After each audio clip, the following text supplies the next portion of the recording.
Read the Bible with me అనేటువంటి special ప్రోగ్రామ్కి స్వాగతం సుస్వాగతం ఫ్రెండ్స్. మనందరం బైబిల్ బాగా చదివి చక్కగా అర్థం చేసుకుని దేవుని జ్ఞానంలో ఎదగాలనేటువంటి సదుద్దేశంతో ఈ కార్యక్రమం చేపట్టడం జరిగింది. కాబట్టి నాతో కలిసి మీరు బైబిల్ చదవాలని మిమ్మల్ని మనస్ఫూర్తిగా కోరుకుంటూ ఈరోజు మనం యెహోషువ గ్రంథం 15వ అధ్యాయాన్ని ధ్యానించుకుందాం. ఈ 15వ అధ్యాయము 16వ అధ్యాయము ఇలాంటి అధ్యాయాలు చాలామంది చదవడానికి ఇష్టపడరు. ఎందుకంటే చాలా ఊరి పేర్లు అక్కడ కనబడతాయి. ఏంద్ర ఈ ఊరి పేర్లు, ఆ సరిహద్దులు అంట, బౌండరీస్ అంట, ఏంటి గోల, ఆ పేర్లు కనీసం నోటికి కూడా తిరగట్లేదే అని చాలామంది బాధపడుతూ ఉంటారు. అయితే ఇక్కడ ఒక విషయం ఏంటంటే, ఇశ్రాయేలు దేశానికి దేవుడు కనాను దేశాన్ని ఇస్తానని వాగ్దానం చేశాడు కదా ఇశ్రాయేలు ప్రజలకి. ఆ కనాను దేశాన్ని ఇవ్వడం, ఆ కనాను దేశాన్ని మరి గోత్రాలకి పంచడం అనేది ఇక్కడ మనం చూసే విషయం. మరి ఒక్కొక్క గోత్రం వారికి ఒక్కొక్క ల్యాండ్ని అలాట్ చేయడం అనేది జరుగుతుంది. ఆ అలాట్ చేసినప్పుడు మరి వాళ్ళ యొక్క భూమి సరిహద్దులు వాళ్ళకి ఇంపార్టెంటే కదా. ఇప్పుడు మీకు ఒక ల్యాండ్ ఉంది, దాని యొక్క సరిహద్దులు మీకు ఇంపార్టెంట్ కాదా? ఒక ఇంచు కూడా మనం వేరే వాళ్ళకి పోవడానికి ఇష్టపడం కదా. అలాగే ఇక్కడ ఇశ్రాయేలు ప్రజలకి యెహోషువ ల్యాండ్ని డిస్ట్రిబ్యూట్ చేస్తూ, ఇగో మీ గోత్రం వారు మీరు ఇక్కడ ఉండండి, ఇవి మీకు సరిహద్దులు అని చెప్తున్నటువంటి చాప్టర్ అన్నమాట. కాబట్టి ఇందులో చాలా పేర్లు వస్తాయి, అవి చాలా వాళ్ళకి ఇంపార్టెంట్. రెండోది ఏంటంటే, దేవుడు వాగ్దానం చేసినటువంటిది ఏదైతే ఉందో ఆ కనాను దేశాన్ని దేవుడు వాళ్ళకి ఇస్తానని చెప్పాడు. కాబట్టి ఆ యొక్క నెరవేర్పు ఇక్కడ మనం చూస్తూ ఉన్నాం. ఇందులో ఇలాంటి పేర్లు ఉన్నటువంటి చాప్టర్స్లో కొన్ని కీలకమైనటువంటి ముఖ్యమైన విషయాలు మధ్యలో ఉంటాయి. అవి పిజ్జా లాగా పైన ఒక బ్రెడ్, కింద బ్రెడ్, లోపల మధ్యలో ఉంటుంది చూసారా, పిజ్జా లాగా. అసలైనటువంటి వెరీ డెలిషియస్ ఐటమ్ ఏదైతే ఉంటుందో మధ్యలో, ఇది అలా ఉంటుందన్నమాట. సో మనం పేర్లు కనబడుతున్నాయని చెప్పేసి చిరాకు పుట్టేసి ఇలాంటి స్కిప్ చేశారనుకోండి, ఆ మధ్యలో ఉన్న డెలిషియస్ వాల్యుబుల్ విషయాల్ని మనం మిస్ అయిపోతాం.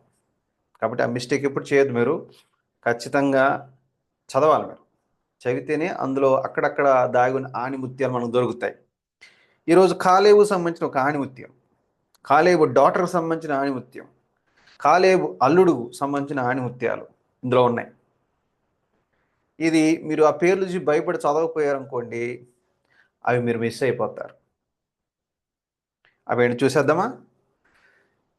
చిన్న ప్రార్థన చేసుకుని, ఎందుకంటే బైబిల్ చదవాలంటే ప్రార్థన చేసుకుంటేనే మనకు అర్థమవుతుంది, పరిశుద్ధాత్మ సహాయం తీసుకుంటేనే అర్థమవుతుంది. కాబట్టి మనం ప్రే చేసుకుందాం. ప్రభువా, యెహోషువ గ్రంథం 15వ అధ్యాయాన్ని మేము చదువుతూ ఉండగా ఇందులో ఉన్న విషయాలను చూడడానికి మా కన్నులు తెరవండి. ఇందులోని విలువైన పాఠాలు నేర్చుకోవడానికి సహాయం చేయమని యేసయ్య పరిశుద్ధ నామమున స్తుతించి అడిగి వేడుకుంటున్నాము. స్వీకరించిన మా ప్రియ పరలోకపు తండ్రి, ఆమేన్. ఫ్రెండ్స్, ఇలాంటి చాప్టర్స్ మీరు చదివేటప్పుడు ఖచ్చితంగా మీరు మ్యాప్ దగ్గర పెట్టుకోవాలి. సో మ్యాప్ చూస్తేనే మీకు చక్కగా ఆ విషయాలు అనేవి మంచిగా అర్థం అవుతాయి. ఓకే, ఇలాంటి మ్యాప్స్ మీ దగ్గర పెట్టుకోవాలి. తర్వాత మీకు బైబిల్ అట్లాస్ అని కొన్ని మంచి బుక్స్ దొరుకుతాయి, అవి కొనుక్కోండి, సంపాదించుకోండి. దాంట్లో చక్కగా మ్యాప్స్ ఉంటాయి, లేదా మన బైబిల్ వెనకాల మ్యాప్స్ కూడా ఉంటాయి. అవన్నీ చూడాలి. మీరు చూసినప్పుడు ఇంకొంచెం ఇంట్రెస్టింగ్గా మనం అర్థం చేసుకోగలుగుతాం. ఇంట్రెస్టింగ్ అనిపిస్తే చక్కగా అర్థం చేసుకోగలుగుతాం. ఇప్పుడు దానికి చాప్టరే ఉంది, మ్యాప్ లేకుండా మీరు చదివితే మీకు అసలు అర్థం కాదు. ఎందుకంటే ఇవన్నీ భౌగోళిక ప్రాంతానికి సంబంధించిన సరిహద్దులు కదా. ఉదాహరణకి ఈ చాప్టర్లో మనం చూస్తే మెయిన్ విషయం ఏంటంటే, యూదా గోత్రపు వారి యొక్క స్వాస్థ్యం. అంటే యూదా గోత్రానికి యెహోషువ పంచి ఇచ్చినటువంటి సరిహద్దు భూ ప్రాంతం గురించిన వివరాలు ఇందులో ఉన్నాయి. మీరు చూస్తే దీన్ని మనం ఏం టైటిల్ పెడితే, ది ఇన్హెరిటెన్స్ ఆఫ్ జూడా, యూదా గోత్రపు వారి యొక్క స్వాస్థ్యము. అవుట్లైన్ కనుక మనం చెప్పాలి అంటే 3 మాటలు చెప్పేయచ్చు. ఏంటంటే యెహోషువ గ్రంథం 15:1-12 వచనాలు చూస్తే యూదా గోత్రపు ప్రాంత సరిహద్దులు, ద బోర్డర్స్ అని చెప్పొచ్చు. రెండవది 15వ అధ్యాయంలో 13-19 వచనం వరకు చూస్తే కాలేబు మరియు అతని కుటుంబానికి కేటాయించబడిన భూమి, the land allotted to Caleb and his family. Okay. మూడో విషయం మనం చూస్తే 20-62 వచనం వరకు యూదా గోత్రపు వారు స్వాధీనపరుచుకున్న నగరాలు, గ్రామాలు మరియు ప్రాంతాలు, the cities, villages and regions occupied by the tribe of JUDA. ఇది ఈ చాప్టర్లో ఉన్నటువంటి ముఖ్యమైనటువంటి అంశాలు. ఓకే. ఇప్పుడు మనకి యూదా గోత్రానికి సరిహద్దులు, బోర్డర్స్ మనం ఇప్పుడు 1-12 వచనం వరకు చదువుతాం. అవి మీరు మ్యాప్లో చూస్తే మీకు చక్కగా అర్థమవుతుంది. చూడండి, ఇక్కడ కింద సిమియోను, పైన జూడా అంటే యూదా, దాను, ఎఫ్రాయిము, వెస్ట్ మనస్సే, బెంజమీను, తర్వాత మనం పైకి వెళ్ళినట్లయితే ఇశ్శాఖారు, జబులును, ఆషేరు, నఫ్తాలి. తర్వాత ఇటువైపుకి వచ్చినట్లయితే అంటే యోర్దానికి తూర్పు వైపు వచ్చినట్లయితే ఈస్ట్ మనషే, గాదు, రూబేను, ఈ ప్రాంతాలు. ఇక్కడ మనము మోషే ఆధ్వర్యంలోనే రూబేను, గాదు, మనషే అర్ధగోత్రపు వాళ్ళు ఏం చేశారు, మాకు ఇటువైపు కావాలి, మాకు ల్యాండ్ అని చెప్పేసి వాళ్ళు అడిగారు. అలాగే మోషే ఉండగానే అవి పంచడం జరిగిపోయింది. తర్వాత యెహోషువ నాయకత్వంలో ఇటువైపు యోర్దాను నదికి వెస్ట్ వైపు, పడమర్టి వైపు వచ్చిన తర్వాత యెహోషువ అక్కడ ఉన్న రాజులందరిని ఓడించేశాడు. ఇప్పుడు ఒక్కో గోత్రానికి మిగిలిన 9.5 గోత్రాల వారికి ల్యాండ్ డిస్ట్రిబ్యూషన్ అనేది చూస్తూ ఉన్నాం. సో ముందుగా యూదా వాళ్ళకి ల్యాండ్ డిస్ట్రిబ్యూషన్ ఎలా జరిగింది అనేది ఇక్కడ మనము చూడవచ్చు. సరే, నేను చదువుతాను, వినండి. ఒక్కొక్క వచనం నుంచి మనం 1వ వచనం నుంచి చదువుకుంటూ ముందుకు పోదాం. 1వ వచనం, యూదా వంశస్థుల గోత్రమునకు వారి వంశముల చొప్పున చీట్ల వలన వచ్చిన వంతు. ఎట్లా వచ్చిందంట? చీట్లు వేయడం. ఆ రోజుల్లో మరి ఎవరెవరికి ఏ భూభాగం అనేది చీట్ల ద్వారా దేవుని చిత్తాన్ని వాళ్ళు తెలుసుకోవడానికి దేవుడు అట్లాంటి ఒక అరేంజ్మెంట్ చేశారు. సో యూదా వంశస్థుల గోత్రమునకు వారి వంశముల చొప్పున చీట్ల వలన వచ్చిన వంతు. ఈ గోత్రంలో వంశాలు ఉన్నాయి. ఓకే. ఆ వంశముల వాళ్ళకి వంశాల చొప్పున చీట్లు వేయడం జరిగింది. అప్పుడు యూదా వంశస్థుల గోత్రమునకు వారి వంశముల చొప్పున చీట్ల వలన వచ్చిన వంతు ఏంటి? ఎదోము సరిహద్దు వరకును, అనగా దక్షిణ దిక్కున సీను అరణ్యపు దక్షిణ దిగంతం వరకును ఉండింది. ఇది ఎట్లా అర్థమవుతుంది మీకు? మ్యాప్ చూస్తే కింద భాగం నుంచి ఏ విధంగా ఇవ్వబడింది అనేది మనం చూస్తాం. The allotment for the tribe of people of Judah according to their clans. మనకేమో తెలుగులో వంశాలు అన్నారు, ఇంగ్లీష్లో వచ్చేసరికి క్లాన్స్ అంటున్నారు. అంటే యోధా ట్రైబ్ అయితే, గోత్రం అయితే, మనకి వంశాలను తెలుగులో ఉన్నారు, ఇంగ్లీష్లో వచ్చి క్లాన్స్ అన్నారు. ఓకే. వాళ్ళ కుటుంబాలకి ఏ విధంగా పంచిపెట్టారు అనేది ఇక్కడ మనం చూడవచ్చు. Reached southward to the boundary of Edom to the wilderness of Zin at the farthest south. దక్షిణమున వారి సరిహద్దు ఉప్పు సముద్ర తీరమున దక్షిణ దిశ చూచుచున్న అఖాతం మొదలుకొని వ్యాపించారు. And their south boundary ran from the end of the salt sea from the bay that faces southward. Okay. 3, అక్రబ్బీము నెక్కు చోటికి దక్షిణముగా బయలుదేరి సీను వరకు పోయి కాదేశు బర్నియకు దక్షిణముగా ఎక్కి హెస్రోను వరకు సాగి అద్దారు ఎక్కి కర్కాయి వైపు తిరిగి, it goes out southward of the ascent of Akrabim, passes along to Sin and goes up south of Kadesh Barnea along by Hezron up to Adar, turns about to Karka. 4వ వచనం, అస్మోను వరకు సాగి ఐగుప్తు ఏటి వరకు వ్యాపించును, ఆ తట్టు సరిహద్దు సముద్రం వరకు వ్యాపించును, అది మీకు దక్షిణపు సరిహద్దు. passes along to Asmon, goes out by the brook of Egypt and comes to its end at the sea. This shall be your south boundary. The south boundary. దాని తూర్పు సరిహద్దు యోర్దాన్ తొద వరకు నున్న ఉప్పు సముద్రం, సాల్ట్ సీ. ఉత్తర దిక్కు సరిహద్దు యోర్దాను తొదనున్న సముద్రాఖాతము మొదలుకొని వ్యాపించింది. And the east boundary is the salt sea. అంటే తూర్పున ఉన్నటువంటి ప్రాంతం ఏంటి అంటే సాల్ట్ సీ. ఓకే.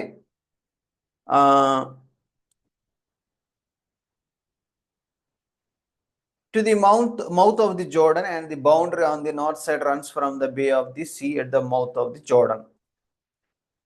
ఆ సరిహద్దు బేత్ హోగ్లా వరకు సాగి బేతారాబా ఉత్తర దిక్కు వరకు వ్యాపించింది. అక్కడ నుండి ఆ సరిహద్దు రూబేనియుడైన బోహాను రాతి వరకు వ్యాపించను.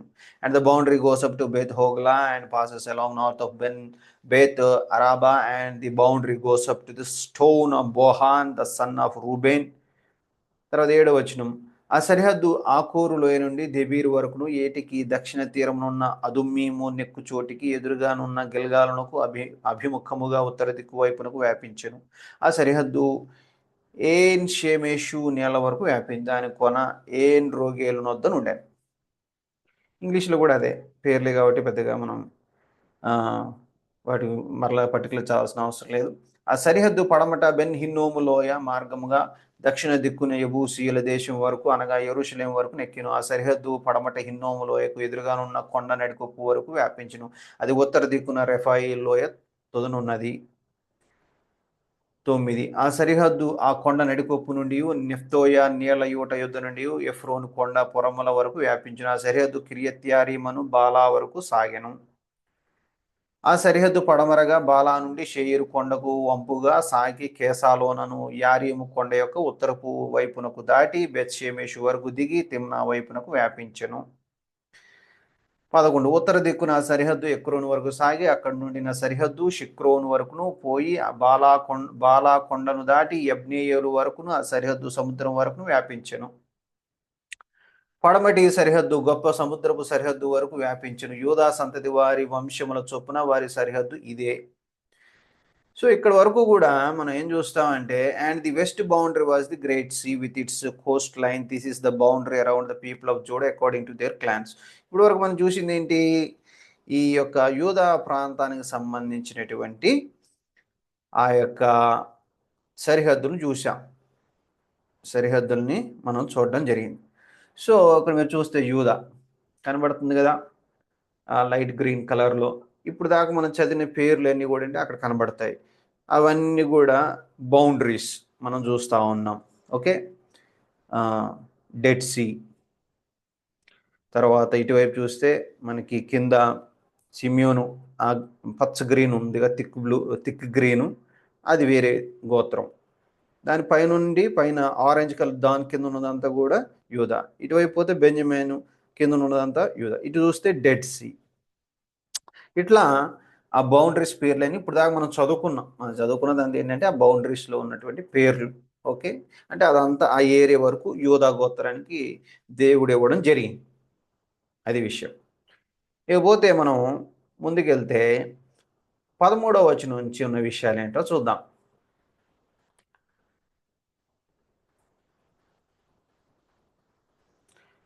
ఏముంది 13 నుంచి? ఇక్కడ ఇంట్రెస్టింగ్ విషయాలు కొన్ని ఉన్నాయి చూడండి. 13 నుంచి 19 కాలేబు మరియు అతని కుటుంబానికి కేటాయించబడిన భూమి. కాలేబు మరియు అతని కుటుంబానికి కేటాయించబడినటువంటి భూమి అన్న దానికి సంబంధించిన ఇన్ఫర్మేషన్ ఇక్కడ చూస్తాం. 13వ వచనము. యెహోవా యెహోషువకు ఇచ్చిన ఆజ్ఞ చొప్పున యూదా వంశస్థుల మధ్యను యెఫున్నె కుమారుడైన కాలేబునకు ఒక వంతును అనగా అనాకీయుల వంశకర్త అయిన అర్బా యొక్క పట్టణమును ఇచ్చెను. అది హెబ్రోను.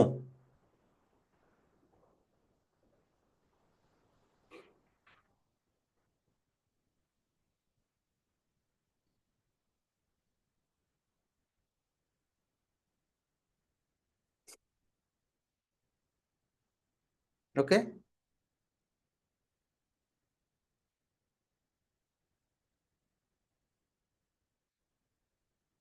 యెహోవా యెహోషువకు ఇచ్చిన ఆజ్ఞ చొప్పున యూదా వంశస్థుల మధ్యన యెఫున్నె కుమారుడైన కాలేబునకు ఒక వంతును అనగా అనాకీయుల వంశకర్త అయిన అర్బా యొక్క పట్టణమును ఇచ్చెను. అది Hebron. According to the commandment of the Lord to Joshua, he gave to Caleb the son of Jephunneh a portion among the people of Judah, Kiriath Arba, that is Hebron. Arba was the father of Anak. ఇక్కడ మనం గమనించాల్సిన ఒక interesting విషయం ఏంటి? యెహోషువకి పోయిన అంతకుముందు అధ్యాయంలో మనం చూసాం ఏమన్నాడు, నాకు 85 years అయినా నాకు ఇంకా బలం తగ్గలేదు. ఆనాడు ఏదైతే అనాకీలు చూసి భయపడ్డారో ఆ ప్రాంతమే నాకు కావాలి. అక్కడికి వెళ్ళి నేను ఇప్పుడు వాళ్ళని ఓడించి ఆ ప్రాంతాన్ని సొంతం చేసుకుంటా అని చెప్పేసి ఆయన అడిగాడు కదా. సో ఆయన కోరిక మేరకు ఆయనకి ఇవ్వబడినటువంటి ప్రాంతం గురించిన వివరాలు ఇక్కడ మనము చూస్తున్నాం. ఓకే, ఆయనకి ఏ ప్రాంతం ఇవ్వబడిందంట? హెబ్రోన్. హెబ్రోన్. ఓకే, 14 అక్కడ నుండి కాలేబు అనాకు యొక్క ముగ్గురు కుమారులైన శశి, అహిమాను, తల్మయ్యను అనాకీలు వంశీయులను వెళ్ళగొట్టి వారి దేశమును స్వాధీనపరుచుకునేను. ఎవరైతే అనాకీలు చాలా ఎత్తుగా, పొడువుగా, బలంగా, దృఢంగా ఉండేటువంటి వారు ఎవరైతే ఉన్నారో వాళ్ళని, ఆయన్ని, ఆయన యొక్క ముగ్గురు కొడుకుల్ని అక్కడ నుంచి ఆయన వాళ్ళని ఓడించి ఆ ప్రాంతాన్ని తన కైవసము చేసుకున్నాడు. ఎవరు? కాలేబు. కాలేబు మంచి ఫైటర్, అద్భుతమైనటువంటి ఫైటర్గా మనకి ఇక్కడ కనబడుతూ ఉన్నాడు.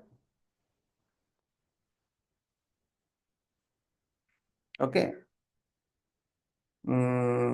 తర్వాత 14 అక్కడ నుండి కాలేబు అనాకు యొక్క ముగ్గురు కుమారులైన శశే, అహిమాను, తల్మయ్యను అనాకీలు వంశీయులను వెళ్ళగొట్టి వారి దేశమును స్వాధీనపరచుకుంది. And Caleb drove from there the 3 sons of Anak, Sheshai and Ahiman and Talmai, the descendants of Anak. అక్కడ నుండి అతడు, ఇక్కడ మనం చూస్తే Caleb the fighter, Caleb the fighter మనం చూస్తున్నాం. అక్కడ నుండి అతడు దెబీరు నివాసుల మీదకి పోయాను. అంతకుముందు దెబీరు పేరు కిరియత్సేఫెరు. కిరియత్సేఫెరు అంతకుముందు పేరు అంటే దెబీరు, ఇంగ్లీష్లో డెబీర్ అంటాం మనం చూద్దాం. And he went up from there against the inhabitants of Debir. Now the name of Debir formerly was Kiriath Sepher. ఇక్కడ ఒక ఇంట్రెస్టింగ్ విషయం జరుగుతుంది. కాలేబు కిరియత్ సేఫెర్ను పట్టుకుని దాన్ని కొల్లబెట్టిన వానికి నా కుమార్తె అయిన అక్సానిచ్చి పెళ్లి చేసేదనని చెప్పగా, ఇక్కడ ఒక స్వయంవరం లాంటి ఒక ఇన్సిడెంట్ కనబడతా ఉంది. ఏంటంటే ఇక్కడ కాలేబు అంటున్నాడు, ఈ ప్రాంతాన్ని ఎవరైతే కొల్లబెట్టి దాన్ని స్వాధీనపరుచుకుంటారో, ఏ ప్రాంతం? కిరియత్ సేఫెరు అనే ప్రాంతాన్ని, వాళ్ళకి నా యొక్క బిడ్డనిచ్చి పెళ్లి చేస్తా, అక్సానిచ్చి పెళ్లి చేస్తా అంటున్నాడు. అంటే ఇప్పుడు దాకా తను ఫైట్ చేస్తూ వచ్చాడు, ఇప్పుడు వాళ్ళలో ఉన్నటువంటి జనాలను కూడా ఎంకరేజ్ చేస్తూ ఉన్నాడు, మీరు కూడా ఫైట్ చేయాలి, మీరు కూడా స్వాధీనపరచుకోవాలి. అయితే ఈ ప్రాంతాన్ని పర్టికులర్గా ఎవడైతే పట్టుకుంటాడో వాడికి నా కుమార్తె అయిన అక్సాని ఇస్తానని చెప్పేసి అంటున్నాడు. సో తన కుమార్తెకి ఎలాంటి వ్యక్తిని చూసుకుంటున్నాడు మీరు గమనించాలి. ఇక్కడ తనలాంటి ఒక మంచి ఫైటర్ని తన బిడ్డకి భర్తగా ఇవ్వాలని ఆశపడుతున్నాడు. సో అప్పుడు మరి ఎవరు గెలిచారు అని చూస్తే, and Caleb said, whoever strikes Kiriath Sepher and captures it, to him will I give Achsah my daughter as wife. కాలేబు సహోదరుడును కనజ కుమారుడిని ఒత్నియేలు దాన్ని పట్టుకొనిను కనుక అతడు తన కుమార్తెను అక్సాను అతనికి ఇచ్చి పెళ్లి చేసి. కాలేబు సహోదరుడును కనజు కుమారుడునైన ఒత్నియేలు దాన్ని పట్టుకున్నాడు కనుక అతడు తన కుమార్తెను అక్సాను అతనికి ఇచ్చి పెళ్లి చేసి. ఎవరు పట్టుకున్నారంట? ఒత్నియేల్. ఎవరు? Othniel the son of Kenaz, the brother of Caleb. So బంధువే. సో ఆ ఒత్నియేలు కాలేబు సవాల్ని స్వీకరించి అద్భుతంగా దాన్ని ఓడించి, కాలేబు చెప్పినట్లుగానే, తన మాట ఇచ్చినట్లుగానే తన కుమార్తెను ఒత్నియేలుకి ఇచ్చి పెళ్లి చేయడం అనేది మనం చూస్తాం. ఈ ఒత్నియేలు ఎవరు? ఒత్నియేలు న్యాయాధిపతుల్లో మనకు కనబడతాడు. మొదటి జడ్జిగా మనకి ఒత్నియేలు కనబడతాడు. అంటే ఈయన కూడా ఒక అద్భుతంగా కాలేబు లాంటి వీరత్వం, శూరత్వం కలిగినటువంటి వ్యక్తి, అలాగే న్యాయాధిపతిగా కూడా దేవుని చేత వాడబడినటువంటి వాడు. సో ఒక వీరుడైనటువంటి మామగారికి ఒక వీరుడైనటువంటి అల్లుడు దొరికాడు. తన బిడ్డకి తనలాంటి వీరుడైన వ్యక్తిని భర్తగా ఇచ్చాడు కాలేబు. గొప్ప విషయం ఏంటంటే, కాలేబు ఓకే, నేను నా కుమార్తెనిచ్చి పెళ్లి చేస్తా అన్నాడు. ఎవరైనా కావచ్చు, ఎవరైనా గెలవచ్చు, ఆ వ్యక్తి ఎవరైనా కావచ్చు, కానీ ఆ వ్యక్తి ఎవరైనా సరే అక్సా చేసుకోవడానికి ఇష్టపడడం అనేది చాలా గొప్ప విషయం. అంటే తండ్రి ఎవరు గెలిస్తే వాళ్ళకి ఇస్తా అన్నాడు. ఎవరైనా గెలవచ్చు. ఇక్కడ ఎప్పుడైతే ఆ వ్యక్తి గెలిచాడో, ఒత్తిడి గెలిచాడో, అక్సా తండ్రిని మాటని ఎదిరించకుండా, తండ్రి మాటను గౌరవించి, తన తండ్రి లాంటి ఒక వీరుడు నాకు దొరికాడు అని సంతోషంగా పెళ్లి చేసుకుంది. తండ్రి యొక్క నిర్ణయాన్ని ఆమె గౌరవించింది. అది చాలా గొప్ప విషయం ఇక్కడ. అలాగే కాలేబు మాట తప్పకుండా తన బిడ్డనిచ్చి ఇక్కడ పెళ్లి చేశాడు. And Othniel, the son of Kenaz, the brother of Caleb, captured it, and he gave him Aksa, his daughter, as wife. 18. మరి ఆమె తన పెనిమిటి ఇంటికి వచ్చినప్పుడు, అత్తగారింటికి వెళ్ళింది, తన తండ్రిని ఒక పొలం అడగమని అతన్ని ప్రేరేపించాడు. మా డాడీ ఫైటర్, మా డాడీ యెహోషువ అంకుల్ దగ్గరికి వెళ్ళి మరి ల్యాండ్ అడిగి ఈ కొండ ప్రాంతాన్ని, ఈ హెబ్రోన్ ప్రాంతాన్ని అడిగి తీసుకున్నాడు. కాబట్టి మీరు కూడా మా డాడీని ఒక ప్లేస్ అడగండి, ఆయన ఖచ్చితంగా ఇస్తారు అని తన భర్తని ఎంకరేజ్ చేస్తోంది. తన తండ్రిని ఒక పొలం అడగమని అతన్ని ప్రేరేపించను. ఎందుకు అడగమంది అంటే తన తండ్రి అడిగితే ఇచ్చేవాడు కాబట్టి, ఇవ్వగలిగినవాడు కాబట్టి, ఇవ్వగల సామర్థ్యం ఉన్నవాడు కాబట్టి, తన తండ్రి తన్ను ప్రేమించేవాడు కాబట్టి ఖచ్చితంగా తను అడిగితే ఇస్తాడు. కానీ తనే డైరెక్ట్గా అడగొచ్చుగా. మరి ఎందుకు భర్తని? ఎందుకంటే షీ ఈస్ రెస్పెక్టింగ్ హస్బెండ్. తన యొక్క భర్తని పెళ్లి కాకముందు డాడీని డైరెక్ట్గా అడిగేది, కానీ ఇప్పుడు భర్త వచ్చాడు కాబట్టి ప్రాపర్ ఛానల్లో అడగమని చెప్తాం. కాబట్టి తన తండ్రిని ఒక పొలం అడగమని అతన్ని ప్రేరేపించి, తర్వాత ఏం జరిగింది? ఆమె గాడిదను దిగ్గ కాలేబు ఆమెను చూచి నీకేం కావాలని ఆమెను అడిగాను. తర్వాత వాళ్ళ డాడీ దగ్గరికి ఏమొచ్చింది గాడిద మీద వచ్చి దిగ్గానే కాలేబు రెస్పాన్స్ చూడండి. అని చూసి, మా నీకేం కావాలి, వాట్ యు వాంట్, ఇక్కడికి వచ్చావంటే నీకేదో అవసరమే ఉంటుంది, చెప్తల్లి ఏం కావాలి అని ఎంత ప్రేమగా మాట్లాడుతున్నాడు తన బిడ్డతో. నువ్వు అల్లుడు గారితో అడిగిస్తావా ల్యాండు అన్న వేలో మాట్లాడలేదు, చాలా ప్రేమతో. అంటే ఏంటి? సో అది కాలేబుకి ఆమోదయోగ్యంగా ఉన్నట్లుగా మనం చూస్తున్నాం. కాలేబుకి ఆమోదయోగ్యంగానే ఉన్నట్లుగా మనం చూస్తూ ఉన్నాం ఏది అక్సా చేసినటువంటి పని. తర్వాత ఇప్పుడు అక్సా రాగానే నీకేం కావాలమ్మా అని అడుగుతున్నాడు. When she came to him, she urged him to ask her father for a field. And she got off her donkey, and Caleb said to her, what do you want? What do you want? 19వ వచనం. అందుకు ఆమె, నాకు దీవెన దయచేయము, నీవు నాకు దక్షిణ భూమి ఇచ్చి ఉన్నావు గనుక నీటి మడుగులను నాకు దయచేయమనగా అతడు ఆమెకు మెరక మడుగులను, పల్లపు మడుగులను ఇచ్చెను. She said to him, give me a blessing. Since you have given me the land of the Negev, give me also springs of water. And he gave her the upper springs and the lower springs.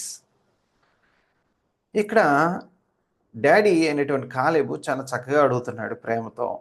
బిడ్డ కూడా అట్లాగే ప్రేమతో అడుగుతా ఉంది. ఎంత పద్ధతిగా అడుగుతుందో చూడండి మీరు. ఆమె చాలా పద్ధతి ఎరిగినటువంటి కుమార్తెగా కనబడతాం.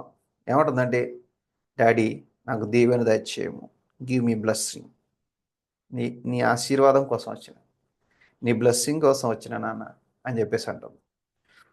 Since you have given me the land of Negeb, నీవు నాకు దక్షిణ భూమి ఇచ్చున్నావు. ఏంటో దక్షిణ నెగెబ్ అనేటువంటి ప్రాంతం. అంటే ఇచ్చిన దానికి కృతజ్ఞతను తెలియజేస్తుంది, గ్రాటిట్యూడ్ని కలిగి ఉంది, దాన్ని మెన్షన్ చేస్తుంది. అంటే వాళ్ళ హస్బెండ్ అడగమని చెప్పింది కదా. సో వాళ్ళ హస్బెండ్ వచ్చి అడిగాడు, కాలేబు ఆల్రెడీ ఇచ్చేసాడు, నెగెబ్ అనే ప్రాంతాన్ని ఇచ్చేసాడు. మళ్ళీ వచ్చి ఇంకొక రిక్వెస్ట్ పెడుతుంది. ఏంటి ఆ రిక్వెస్ట్ అంటే, give me also springs of water, నీటి మడుగులు కూడా నాకు దయచేయి తండ్రి అని అడుగుతుంది. ఎందుకంటే నెగెబ్ అనే ప్రాంతము, ఆ దక్షిణ భూమి ఏదైతే ఉందో అది కొంచెం ఎడారి ప్రాంతం, నీరు తక్కువగా ఉండేటువంటి ప్రాంతం. ఇప్పుడు నీరు లేదనుకోండి, ఆ ప్రాంతం ఏం చేయలేం, ఉన్నా వేస్టే. కాబట్టి ఈ ప్రాంతాన్ని డాడీ ఇచ్చాడు.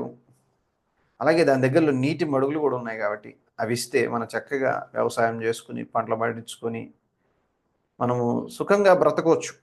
లేకపోతే ల్యాండ్ మనకి నిరుపయోగంగా ఉంటుంది. కాబట్టి మా డాడీని అవి అడిగితే ఇస్తారు. మరి ఏమనుకుందేమో, అది కూడా మళ్ళీ వాళ్ళ ఆయనతో అడిగించవచ్చుగా, మరి పద్దాక అడిగిస్తే బాగోదని అనుకుందేమో. నేనే వెళ్తాను, నాన్నని ప్రేమతో అడుగుతాను అని అనుకుంది. వచ్చింది, అడిగింది. అడిగే విధానంలో చాలా పద్ధతి ఉంది. అయ్యా నాన్న, నాకు బ్లెస్సింగ్ ఇవ్వు, ఇచ్చిన ల్యాండ్ బట్టి కృతజ్ఞతలు. మరి ఈ ల్యాండ్ పరిస్థితి కదా, కొంచెం వాటర్ కూడా ఇస్తే మేము హ్యాపీగా ఉంటాం అని అడిగింది. మరి కాలేబ్ ఏం చేశాడు?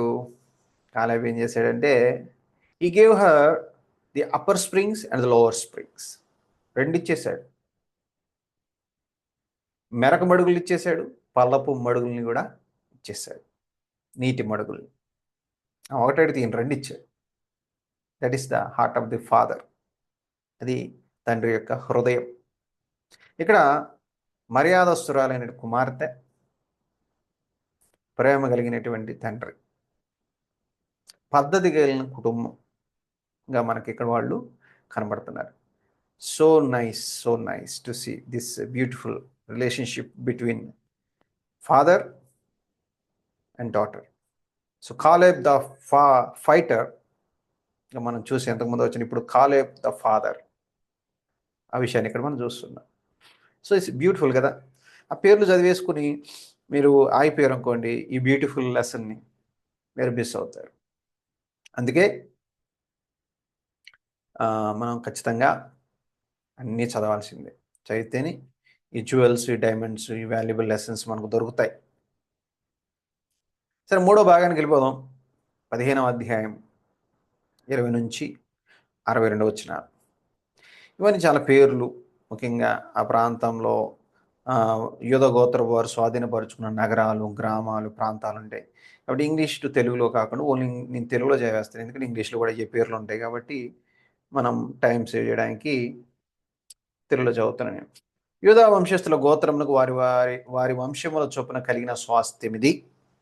ఏంటి? యూదా వంశస్థుల గోత్రమునకు వారి వంశముల చొప్పున కలిగిన స్వాస్థ్యం.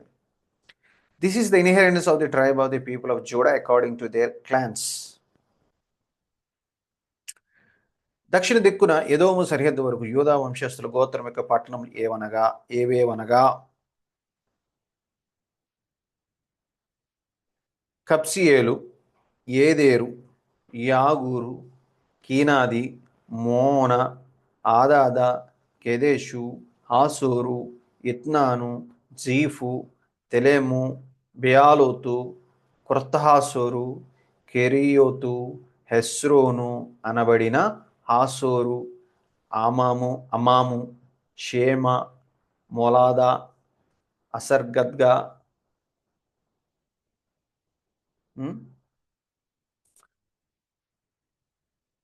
Heshmon, Bethpelet, హసర్షువలు, వేర్షెబా. తర్వాత మనం చూసినట్టే బిజ్యూత్యాబాల, ఇచోము, ఎల్తోలదు, కెసీలు, హోర్మ, సిక్లగు, మద్మన్న,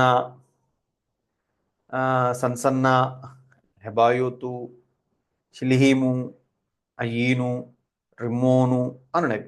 వాటి పల్లెలు పోగా ఈ పట్టణములన్నీ 29. ఓకే, పల్లెలు పోగా ఏంటి? పట్టణాలన్నీ 29. All 29 cities with their villages.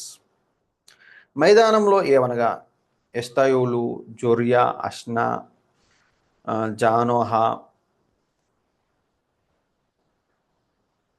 ఏన్గన్నీము, తప్పూయ, ఏనాము, యర్మూతు, అదుల్లాము, షోకు, అజేకా, షరాయిము, అదితాయిము, గెదెరా, గెదెరోతాయిము అనునవి.